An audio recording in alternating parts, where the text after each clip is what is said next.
Kumusta? Welcome to the Open Book Podcast, where we're gonna talk about life experiences and make it a motivation to do better every day. I am your host. My name is Jal.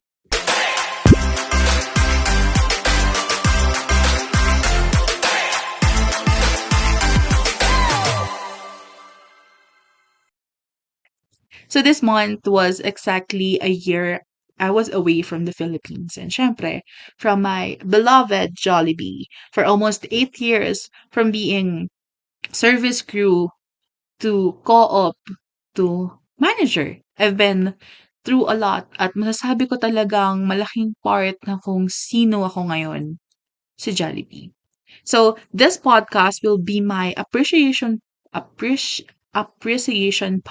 podcast for Jollibee, since I don't have time last year nung paalis pa lang ako sa Pinas, plus hindi ko pa na-realize yung mga bagay na, grabe, buti na lang talaga nahubog ako ni Jollibee. So I will make kwento about kung paano ba nag-start na naging working student ako. So way 2015 nung nag-start ako dun sa kabilang fast food pa ako. Kasama ko yung mga friends ko nung college kasi naisipan namin na sige mag-ano tayo, mag-working student tayo since half day lang kasi yung class namin lagi. So ayun, wala lang kaming ginagawa, lagi kami nasa food court, kumakain, tumatambay, natutulog nga lang din minsan dun o kaya nasa, alam mo yun, yung laro-laro arcade, gano'n. So, naisipan namin na mag-gano'n. Kaso yung mga ewan ko sa mga tropa ko, ako lang yung natuloy. So, ako yung nag-start mag-work sa fast food that time. So, as in, hindi ako marunong maglinis kasi sobrang dependent ako sa parents ko. So, hindi ako marunong maglinis, hindi ako marunong makipag-socialize kasi totoo naman, aminin niyo na ayaw niyo kasing maniwala sa'kin na tahimik talaga ako before. I'm introvert before talaga, as in nahihiya akong makipag-usap. Kahit nga yung mga tropa ko nung college, lagi nila akong binubungangaan kasi nga nahihiya ako lagi, gano'n. Kahit sa mga pinsan ko sabihin na, may ano ka ba sa noo? Ba't ka nahihiya?" Gano'n. So, yon. Anyways, 2015 nung nag-start ako mag-work sa McDo, siguro mga nasa 9 months or so lang ako nun. Then nag-resign na ako. Umalis na ako dun, then dapat hindi na ako magwo-working student talaga kasi magte-thesis na kami and I'm graduating na that time. Kasi ayun, graduating na, may thesis, may OJT, so dapat hindi na muna magwo-work. Yun din yung sabi ni papa na mag-focus daw muna ako sa studies. Unfortunately, ang life is fair and hindi mo talaga aasahan yung mga mangyayari sa life mo. So, nung time na nag-resign ako, parang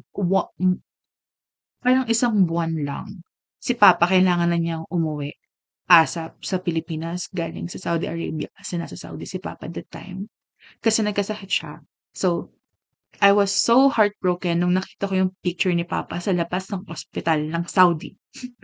And ayun, parang siguro ako as, eldest, as panganay na medyo bata pa, siguro doon nag-start yung, maturity ng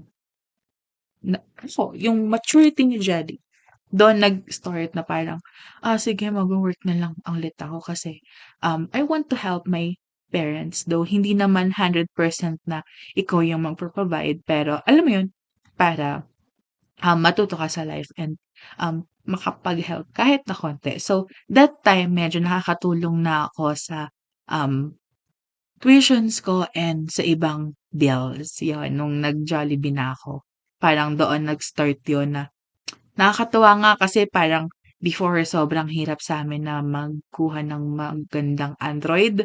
Parang natandaan ko panay China phone lang yung phone ko tapos nung isang beses na ano ako, na-snatch-an ako ng China phone, nagalit pa si mama sa'kin.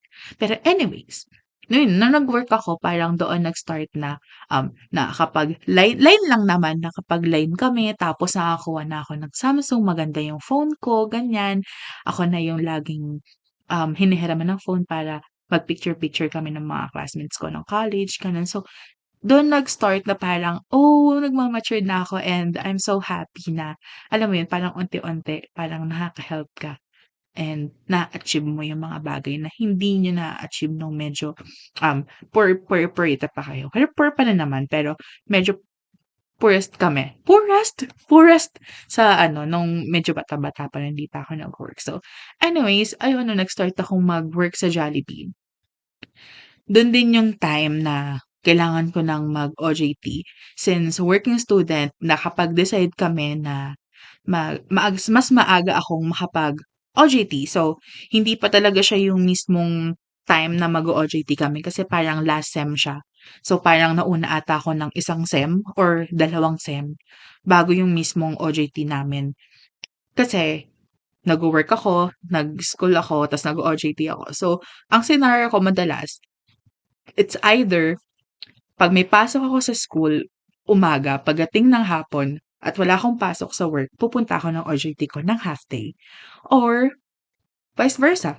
Kung meron akong pasok ng umaga sa college, tapos hanggang ganitong oras lang, tapos ang pasok ko naman sa work ko sa Jollibee is closing pa. So, kung meron pa akong ilang oras na time na free, pupunta ako doon sa OJT ko. Then, ilalaan ko yung oras ko para mabuo ko yung total hours na kailangan ko.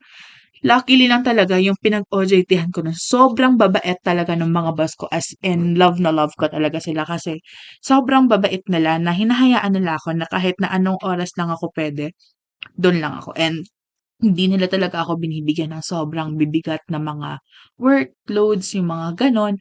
Medyo nakakabahan lang ako kasi dati sa Maynilad kasi ako tapos parang may binigay sa'kin na, "Oh, 'yan, ita-try mo kung ano, parang i-highlight mo kung ano yung mga ano, mga parang 3 months nang hindi nakakabayad, so puputulan sila." So, hindi ko siya nagawa kasi kinakabahan ako baka may maputulan ako ng tubig ng hindi ko naman kasalanan, 'di ba, gano'n.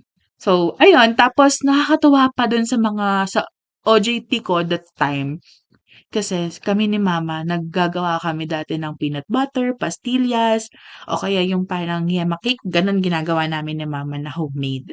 So, nagbebenta ako nun sa school, sa work, o kaya dun sa OJT and yung mga bosses ko dun, yung manager sa OJT, yung binibilhan nila ako ng, um, peanut butter that time. Tapos ewan ko kung natutuwa po ba kayo sa'kin before? Pero ayun, meron nga silang palayaw sa'kin dati na ano, jelly beans, ayun. Parang doon nag-start na parang, parang gusto ko talaga sa office before pero alam yun, binigay sa'kin ni Lord na mapunta ako talaga sa Jollibee hanggang sa naging, manager na ako. Pero bago yun, paano ba ako naging manager kasi 'di ba sa Jollibee kasi 6 months lang. So, 6 months probationary ganyan, tapos hindi agad ako kino-op. Co-op para siyang regular regular na employee na wala ng, end yung contract mo. 'Di ba nun kung may ginawang kasalanan gano'n. Pero ayun, hindi pa nila ako ginanon kasi nga hindi naman ako gano'ng achiever sa store. Hindi ako magaling mag-suggest ng mga products na kailangan namin i-suggest. Hindi rin ako gano'n ka-jolly, gano'n. Mas smile lang ako tsaka malakas boses ko pero I'm not that ano, alam mo 'yun, yung parang caught in the eye ng mga manager, gano'n. So, after 6 months, nabarod lang ako ng siguro 2 months kasi tanda ko may tseke yung sahod ko nun. So, parang mga 2 months akong naging barod dun sa store na yun kasi parang summer and kailangan siguro nila ng tao kaya naka-borrowed ako. Then, one day, yung isang manager ko sinabihan ako habang nagpa-punch, habang may tinitik akong customer, "Jelly, gusto mo mag-manager?" Sabi ko, "Ma'am, okey lang." Gano'n ako, maarte talaga ako kahit nung bata pa ako. Ayun, sabi ko, "Okey lang ma'am." Tapos ayun, parang nirecommend na nila ako na mag-take ng mga exams and interviews, gano'n. As in, promise sa Jollibee, apakadaming interview, apakadaming exam talaga, talaga naman talaga. Nagulat din ako nun tapos ayun, parang grumaduate ako ng June, pero naging manager talaga ako, nag-start ako mag-training mga October, mga gano'n. So, bago mo makuha yung training nung October na yun, sobrang daming interview. Parang meron kaming onsite na, exam like yung mga typical na exam, yung parang mind, gano'n, math, may English, gano'n, vocabulary, gano'n. So, exam kami. After nun, pinaiwan kami tapos may interview kami kasi nga may recommendation. Then after that, maghihintay ka ng email. So, nung nakapagbigay sa'min ng email, merong isang napakahabang exam. As in parang ilang oras na exam yun tapos may time limit yun. So, sobrang nakaka-pressure. Then after that, meron akong interview sa, franchisee ko na sobrang nakakatakot din kasi yung mukha ni ma'am. Ewan ko, ayoko na lang kasi magsabi ng mga names kasi baka ayaw nila. Pero ayun, yun yung nag-interview sa'kin si ma'am. Sobrang kinakabahan ako kasi yung mata ni ma'am, grabe, nakakatakot talaga. As in 'pag nakikita ko siya, "Hi ma'am," gaganon ako. Pero sobrang bait ni ma'am as in kasi nabentahan namin siya ng ano dati, kasi nagbe-breed si mama dati ng aso. So, nakaano ay hindi, ano, yung aso nila tsaka yung aso namin pala nag-ano, loving-loving, gano'n. Gano'n yung ginawa namin dahil sobrang bait pala talaga ni ma'am. Pero dati kasi parang kapag professional gano'n nakakatakot, creepy. So, takot ako. Lalo na 'pag ano kasi hindi talaga ako yung ano, yung strong personality. Kapag mukha kang intimidate talagang nahihiya ako, gano'n. Pero thankful ako dun sa mga manager ko sa store na yun kasi nung pagdating ko para sa interview, pinagalitan nila agad ako. Sabi nila, "Ba't ganyan yung buhok mo? Mag-ano ka, mag-ipit ka." So, nag-ipit ako, nagtirintas-tirintas ako ata nung time na yun, gano'n. Tapos tinuruan nila ako, dapat sa interview yung isang kamay mo dapat nakaipit sa hita mo. Kasi mahahalata ng interviewer, basta yung nag-i-interview na kinakabahan ka kapag malikot yung kamay mo. So, yung isang kamay ko nasa ilalim tapos sagot ka lang sa mga tanong, gano'n. Thankfully, Tagalog naman yung interview. So, hindi ako masyadong kinabahan, 'di ba? Kasi nga hindi naman ako gano'n kagaling talaga mag-English. Alam mo naman yung mga tao sa Pilipinas apaka-perfect. So, wala talaga akong confidence mag-English that time. So, after ata nun meron pa akong isang interview dun naman sa isang mabait na, group manager namin. Pinaka-favorite ko yun, kasi sobrang cool ni sir. So ayun, parang after that ata, okey na tapos meron ng nakuhang, date para sa aking training sa Jollibee. So ayun, parang may 1 week akong pahinga nung nag-resign ako tapos nag-start na ng training.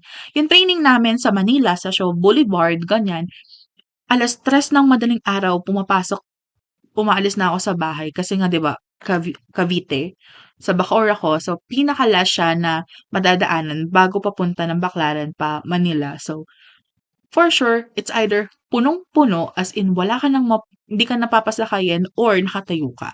So, ang senaryo ginagawa namin 3:00 pa lang ng umaga naglalakad na ako ng pasalubong sa mga bus para makakuha ako ng bus na makakaupo ako or kahit tayo para hindi ako ma-late. Kasi 8:00 AM yung call time sa training. So, kapag na-late ka, deads ka na, gano'n. Or malilipat ka sa kabilang batch, parang gano'n. So, hindi siya puwedeng ma-late. So, super professional dapat.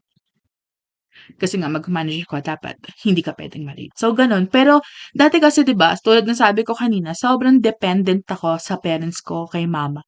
And si mama, sobrang natatakot siya na, umalis ako. Hanggang Bacoor nga lang ako, madasma lang ako, galit na sila. So, ayun, sinamahan niya ako ng siguro mga 1 week sa Manila. Ewan ko kung anong ginawa niya, pero nag-Mega Mall siya ang alam ko. Naggagala siya dun, nagwi-window shopping siya, ganyan. Sobrang, "I love you mama." Gano'n. And ayun, after 1 week ata, kaya ko na. So, sabi ko kaya ko na. Yun yung mga time na namayat ako kasi pagpasok ko 3:00. So, hindi ako nag-aalmusal sa umaga. So, hindi ako mag-aalmusal. Pero may almusal naman sa Jollibee dun sa training center namin. So, umaga and, merienda, may gano'n kami and Andy kape. Tapos after nun 'pag uuwi ka, punuan din, so nakatayo ka. Parang may isa akong naalala na nakaganyan na ako sa may, salamin ng bus kasi sobrang punuan, as in. So, ayun, yun yung isa sa mga, di ko malilimutang mga experience ko nung nag-i-start pa lang akong mag-manager. Pero after that meron kaming training 'di ba sa Shaw Boulevard, dun sa training center. Meron din kami sa mga sa store mismo, yun yung sa mga products and every product as in hindi ako OA, pero every product, merong standards, and merong i-e-exam ka. Parang kunyari sa grill station merong, burgers, merong, yung mga rice meals, hot dogs, isa-isa mong iaano yun tapos merong sariling exam yun. Bumagsak ka dun, deads ka na. So, dapat bawal kang magkamali, 'di joke lang. Puwede kang magkamali pero hanggang 80% lang ata gano'n, and thankfully nakapasa naman ako hanggang sa mapunta na ako dun sa, training ng pang-manager, and okey naman ako. Medyo nahirapan lang ako dun sa mga requirements kasi kailangan kumpleto yung mga pirma, gano'n. So, parang nalipat ako ng isa pang batch kasi hindi ko nakumpleto yung mga pipirmahan. Pero anyways, done na tayo dun sa mga trainings namin. Pero ayun, yung totoong struggle ko is yung nag-i-start na akong mag-manager kasi siyempre tulad nga ng sabi ko sa inyo, hindi talaga ako sociable na tao. And alam niyo na mga taong nakakilala sa'kin way before pa na sobrang tahimik ko and hindi ako yung makapal yung mukha na makikipag-ganyan. Sa mga close friends ko, ayan, palatawa ako and joker ako. Pero kung sa ibang tao, hindi talaga ako magaling sa public speaking. Pero ang naging KRA ko, KRA parang yun yung um, hawak mong sa Jollibee. So, napunta ako sa marketing. So, I'm marketing in charge since day one. Gano'n hanggang sa matapos ata ako naging marketing ako, JKP manager, yung party manager. Parang naging service manager lang ako ng mga months lang or 1 year, mga gano'n yung total. Pero the rest is marketing manager. Hindi na nila ako inalis do'n. And sobrang takot ko noon kasi yung napuntahan kong store na talagang store ko is wala naman silang party area. So, wala akong smart.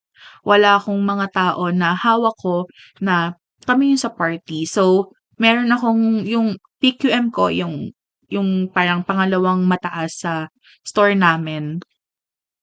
Tinuruan niya ako kung paanong mag-host kasi gusto ng mga mataas naming manager na mag-workshop kami, parang art workshop sa mga bata. So, nag-gano'n ako, then hindi ako marunong. Sabi ko, "Mom, hindi ko talaga kaya, hindi talaga ako marunong mag-host." As in wala akong experience at ayoko, yung gano'n. Ayoko talaga. Pero siya, pinilit niya ako and siya yung nag-host dun sa first workshop ko, and the rest is ako na dapat. So, tinuruan niya ako kung ano yung mga script, ganyan. Hanggang sa parang yung first time ko sobrang kinakabahan ako and I feel so awkward, and alam mo yun, parang hindi nga talaga ako magaling sa public speaking, and feeling ko ijina-judge ako ng mga tao tsaka ng mga bata na nakikinig sa'kin kasi sobrang open space yun, wala kaming party area. So, yung store namin zone A, B, and C. Yung C yun yung pinakadulo pero kapag nag-mic ka dun, maririnig ka ng buong store, maririnig ka ng ibang mga manager na ka-duty mo, ng mga staff mo, yung kitchen, yung mga customers, maririnig nilang lahat. So, parang ako jina-judge ko yung sarili ko na, "Ano ba yung sinasabi ng mga 'to, nag-e-enjoy pa yung mga bata," ganyan. So, every time na may workshop ako, tinatanong ko yung mga crew, "Okey lang ba? Narinig niyo, okey lang ba?" Gano'n. So, sobrang sobrang na-e-enjoy ko naman kasi dun ko na-realize na mahilig pala ako sa mga bata and nag-e-enjoy ako doon sa work ko as marketing manager. Pero ayun, hindi naman porket nag-e-enjoy ako is hindi na ako nahihirapan. Sobrang hirap din nung ano, alam mo yun, nung work kasi 'di ba 10 hours duty, 9 hours yung duty mo ta's 1 hour yung break mo, ganyan. Tapos panay operation lang yung kaya mong gawin dun, and the rest yung hawak mong, trabaho, like ako nga yung marketing manager, after 10 hours ng duty dun ko palang magagawa, like yun nga, marketing. So, ako yung sa mga designs lalo na kapag anniversary, 'pag may Mother's Day, Father's Day, Valentine's Day, ako yung nagde-design ng store, gagawa ka ng balloon. Hindi ako marunong gumawa dati pero natuto ako dahil no choice naman ako. Pero I'm happy kasi alam mo yun, nakita ko na, yun pala yung talent ko na may something pala na magaling ako. Kasi before parang dinadamp ko yung sarili ko na hindi ako magaling, na wala akong kahit na anong alam gawin, wala akong talent. Pero ayun, na-realize ko na, meron pala akong magandang, talent na magaling pala ako sa mga bata, magaling pala ako sa gano'n and sa, yun nga, yun sobrang sobrang daming struggles na parang sa sobrang dami hindi ko na ma-explain kung ano yung isa-isa pero ayun, alam yun ng mga kasama kong manager at sa lahat na naging manager sa Jollibee man or sa ibang mga stores, sa ibang mga fast foods, alam ko yung hirap ng pagiging manager and a lot of people jina-judge yung mga manager na utos lang dito, utos lang doon, bla bla bla, nagagalit lang dito, nagagalit lang dun. No, madalas, oo, nagagalit kami kasi nga meron inaasahan sa'min yung mga boss na siyempre kami nape-pressure din kami na gusto namin maging okey yung production, yung operation para hindi kami pagsabihan, hindi kami mag-ganito, mag-ganyan. Kasi, bukod doon sa pag-o-operate lang sa operation na tutulungan mo yung mga bata, yung ganyan-ganyan, siyempre iisipin mo pa din yung, um bitaw.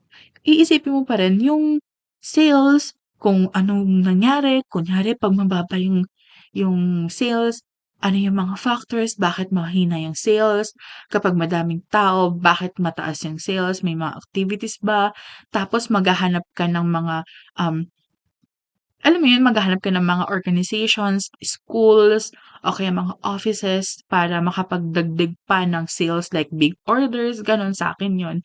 So, sobrang stress siya kasi kahit na may benta ka, tatanong sa'yo, "Bakit yan lang yung benta na nakuha mo? Wala bang, ano yung dapat mong gawin, action plan mo para, mas dumami yung sales?" Gano'n. Sales, sales, sales. Kasi it's a business and yun yung gusto kong paintindi sa mga tao na nagju-judge sa mga managers kasi nga marami akong nababasa sa internet na, oo, nahihirapan yung mga service crew and nanggaling ako dun halos lahat ng manager sa mga fast food, alam naman yung hirap ng crew kasi naging crew din naman lahat talaga halos.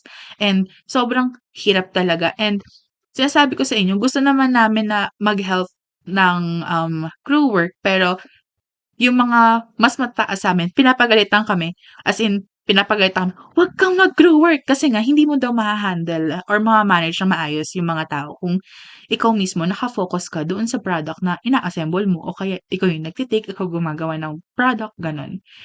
Yun yung reason kung ba't akala niyo tatayo-tayo lang, kasi nagma-manage talaga sila kasi nga meron silang ibang goal bukod doon sa mag-ready lang ng mga pagkain para sa mga customers, ayun. Tapos ano pa ba, marami akong struggles, eh, and pinaka siguro na struggle na naranasan ko yung sa mga complaints. Kasi parang before sobrang hina talaga ng heart ko sa mga gano'n na kapag sinigawan ako naiiyak ako. And parang may one time na sinabihan ako nung isang manager namin na kapag binabastos ka at ano na foul na yung mga sinasabi ng customer puwede kang lumaban. So hindi ka puwedeng mag-sorry-sorry lang na parang sila laging tama. Kasi totoo, customers always right but not always. Customers not always right, gano'n. Hindi sila tama lagi, may mga times na mali sila, na dapat malaman nila na hindi porket customer sila is tama sila lagi. May mga bagay na dapat ipaglaban at may mga bagay na hindi na naman dapat ipaglaban. Wait lang, lobat na kasi ako. So anyways, going back. Ayun, parang meron pa nga yung pinaka-last na memory ko sa customer is yung matanda na para kasing sobrang daming tao and wala ka ng magagawa kasi nga kulang yung tao. Yun yung time na may COVID pa. Tapos sinabihan niya ako ng, "Mamatay ka na!" Ginanon niya ako. So sabi ko, "O sige po, salamat po." Yung gano'n, hindi ko na para, tapatan yung galit na nararamdaman nung matanda. Sinabi ko, "Sige po, salamat po." Tapos nag-joke na lang ako, gumano talagang hindi ko makakalimutan yun. Ayun, sobrang daming struggles, sobrang daming hirap, ang daming iyak, ang daming, "Mama, ayoko na." Tapos ang daming pagalit ng magulang ko kasi nga sobrang pagod ka na sa work, as in parang 10 hours ka na tapos may work ka pa. Tapos pag-uwi mo sa bahay may ginagawa kang report. Plus eto pa nga pala, sa Jollibee Ewan ko sa ibang mga fast food gano'n din siguro sa mga managers, pero kami talaga every month talaga may ano, may reports, may sales o kaya sa products or kahit na ano depende sa ibibigay sa'ming reporting, eh. Pero usually ako, ang nire-report ko talaga sa marketing and sales, 'yun ako. So, sobrang ano, parang sa simula parang sobrang hirap sa'kin. Pero nung mga sumunod na sumunod, medyo nagiging madali and nakakakuha na ako ng mga style kung paano ko makukuha yung mga factors na 'yun. So, after ng meeting namin, 'pag start ng buwan like kunyari October 1 pa lang nililista ko na yung mga factors. So, kunyari merong activity o kaya dumami yung tao ng October 3 ililista ko na yan para madali na sa'kin yung report. Ayun, sobrang dami. So, sobrang dami pero sobrang saya ko sa Jollibee. Like, naka 8 years ako ng hindi ko namamalayan na, 8 years na pala ako.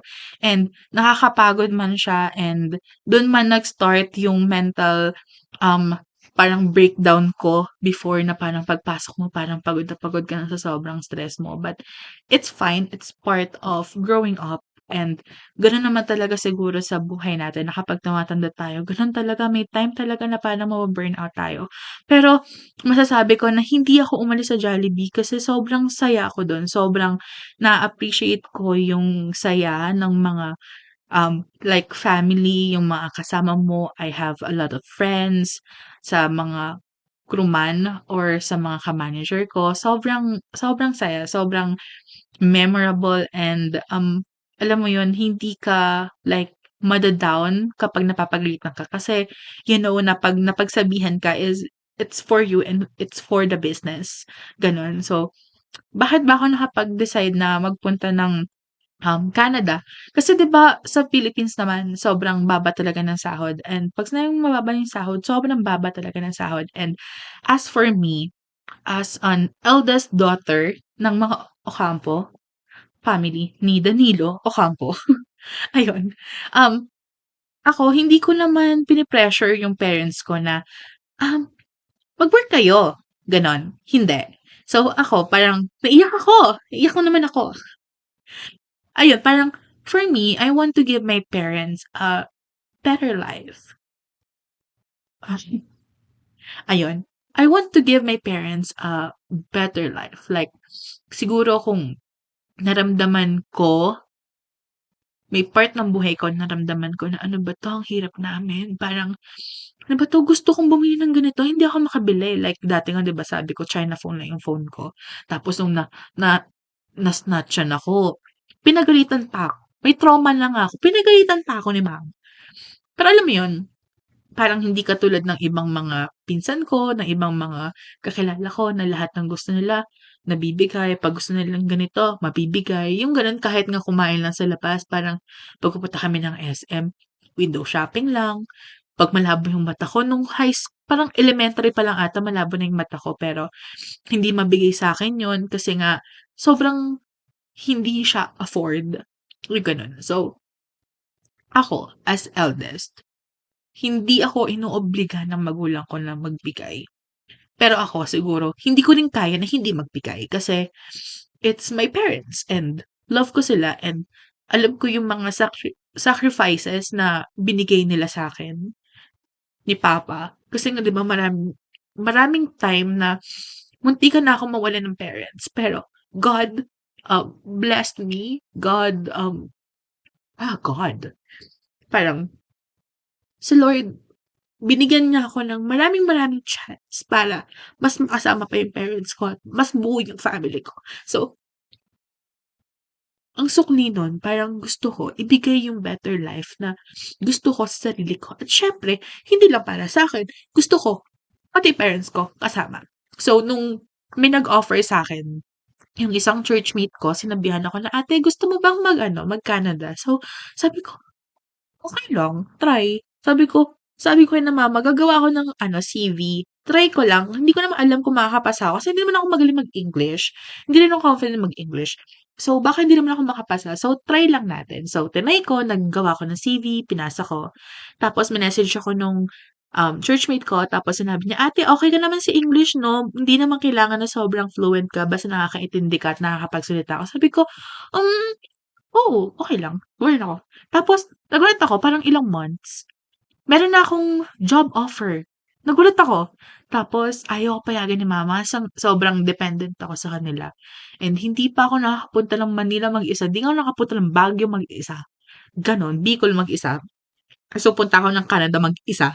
So, kinakabahan siya. So, si papa yung iniyak, "Papa, gusto ko for better life," gano'n. So, pinayagan na nila ako. So, kailangan talaga 'pag ayaw ng nanay, do'n ka sa tatay, 'pag ayaw ng tatay, do'n ka sa nanay. Gano'n yung style. So, ayun, nung nakapag-decide ako na, okey pupunta nga, so hinilap ako ni papa na, makahiram ng mga pera para, yung processing fee, mga gano'n, yung mga kailangang gastusin sa government, ganyan.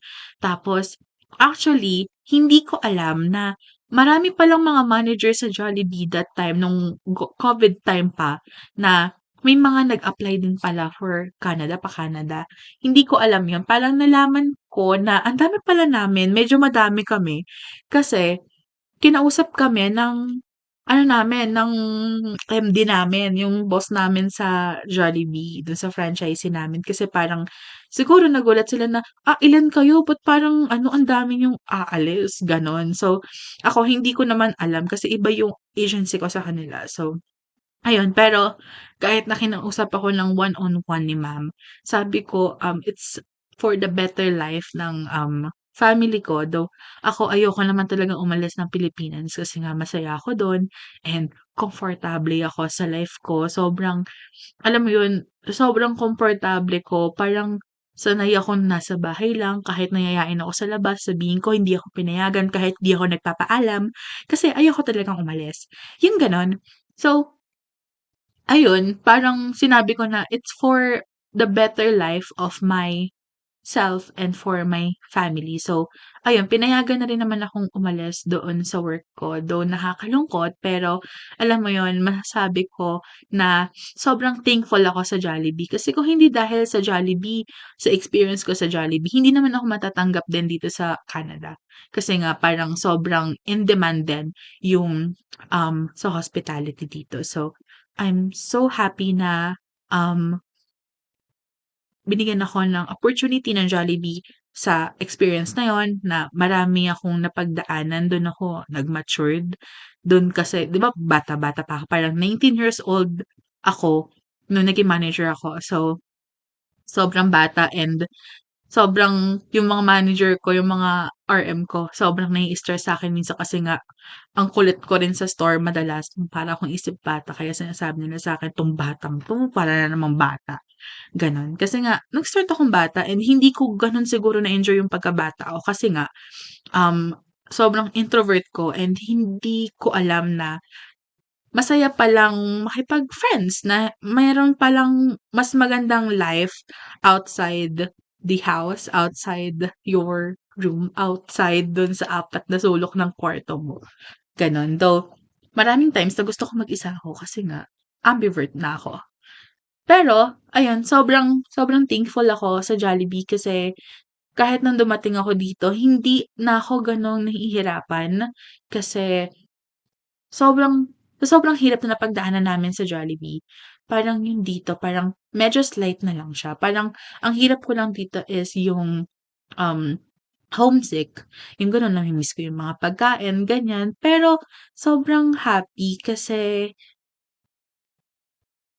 marami akong time na sabi ko na, buti na lang talaga nakupag talaga ako ng Jollibee, aba, yung gano'n. Kasi sobrang sobrang strict nila and yung about sa work kung paano ka gumalang dapat sa mas nakakatanda sa'yo or mas parang superior mo, gano'n. Kasi ang dami ko ring culture shock dito na dito kasi iba, parang pantay-pantay kayo kahit boss mo sila, kuya, ate lang yung tawag mo tapos kadalasan yung iba hindi sila gano'n professional. Hindi katulad sa Pilipinas na professionally na, gagalangin mo yung ano, na parang hindi ka makapag-joke ng normal na joke, gano'n. hindi mo kaya, eh, kahit na sabihin mong medyo close kayo siyempre medyo, konting ano ka pa rin, alalay ka rin kasi nga, mas superior sila sa'yo. Yun yung natutunan. Siguro I'm glad din na meron akong experience sa Philippines and sa Jollibee kasi basta basta hindi ko kasi siya ma-explain kung paano paano ko masasabi kasi I know na si Jollibee yung naging way kung paano ako naging mas jolly sa work, kung, paano ako naging okey, kung I mean, paano ko natutunan na mag-handle ng customers, na mag-smile and maging respectful sa customer even yung customer sobrang rude na, parang gano'n ay naturuan ako ni Jollibee kung paano maging professional sa hospitality. So, sobra pong thank you. Sobrang thank you, Jollibee, Jollibee, gano'n. Sobrang thankful ako sa Jollibee and I will never forget Jollibee. Bida ang saya, bida-bida, gano'n. So, ayun, marami akong gustong i-mention sa Jollibee, pero siguro hindi ko na gagawin kasi baka ayaw nilang ma-mention. Pero alam ko naman na alam niyo and sa sobrang dami, parang mahihirapan na akong alalahanin lahat. Hindi ko na lista dito sa kodigo ko kung kung sino-sino silang lahat. Pero alam mo yun, kahit na sino from crew, yung mga nanay, yung mga counters, yung mga kitchens, yung, mas mababa sa yung mga, trainees na manager or kaya yung mas matataas sa'yo and yung mga boss mo. Kahit yung may-ari ng, franchise namin, sobrang babait nila and sobrang malaking part sila ng, life ko. Like 8 years of my life, sobrang laki ng, tinulong nila sa'kin um, self-improvement ko. Sobrang dami nilang nai-help sa'kin from being introvert na sobrang walang, walang confidence, na humarap sa maraming tao, na mag-smile, na alam mo yun, na mambudol mambudol ng customer para makabenta. Hindi ako marunong ng gano'n dati pero alam mo yun, natuto ako and alam mo yun, basta ang dami, ang hirap i-explain, pero sobrang thankful po ako sa lahat.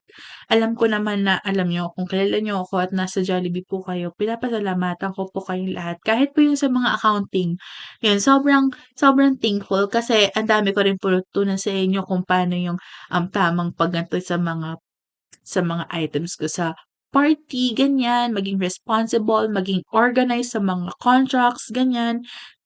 Ayun, kasi hindi ako organized masyado sa mga ano, mag-ingat ng mga ganyan-ganyan. Pero ayun, ang dami kong na-help and na-realize ko na may galing din pala ako na hindi ko alam dati. Parang sa Jollibee ko lang din natutunan na, may magaling magaling pala ako sa something and ayun, natutunan ko na magaling pala ako sa marketing. Magaling ako sa contracts, magaling ako sa, reporting, sa presentation lang, hindi masyado sa reporting, okey. Pero ayun, sobrang thankful po ako sa lahat. As in, kahit na umalis ako sa Jollibee, it doesn't mean na galit ako sa inyo. Hindi, it doesn't mean na ayoko na sa Jollibee, pero alam mo yun, kung papipiliin ako, puwede naman ako kung uuwi ako tapos gano'n yung mangyayari na parang uuwi na ulit ako. Di ko alam, siguro babalik ako sa Jollibee, gano'n. Sobrang saya kasi. Parang minsan aayaw ka lang sa sobrang stress, pero kung sa happy, happy talaga, sobrang saya. Ayan. Ang dami ko ng happy na word dito sa podcast ko, pero ayun, medyo mahaba na yung podcast ko. Pero ayun, this podcast is just my appreciation podcast for Jollibee since 1 year na and sobrang nami-miss ko every time na meron ngang pag-uusapan sa store sasabihin ko, alam mo ba yung sa Jollibee dati ganito, ganyan, ganyan kinukuwento ko. Kapag magde-decors kami dito pag Canada Day, ganyan, ako yung magde-decor and sobra kong nami-miss kung paano mag-decor and sobrang happy ako. Ito ang ime-mention ko, si Rachel.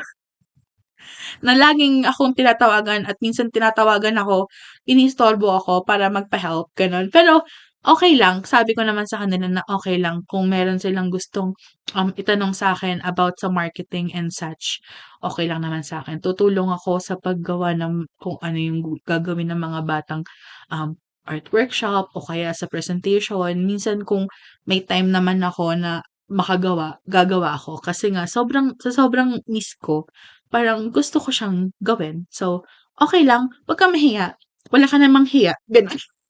Charing. Pero ayun, sobrang thankful ako and thank you kung tinapos niyo 'tong podcast na 'to at pinakinggan niyo yung, ka-OA-yan ko sa pagpapasalamat at pag-a-appreciate ng Jollibee, Lee Group of Companies. Thank you so much for 8 years of, sa pamumuhay ko diyan. Sobrang thank you.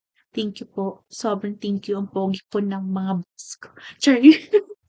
So, yan. Thank you so much for watching my my podcast. If ever na may gusto kang i-topic ko, ewan ko sa inyo, siguro about dito sa Canada, kayo na yung bahala. Pero kung gusto nyo, sabihin niyo lang sa'kin, i-chat niyo or i-comment niyo down below. Go!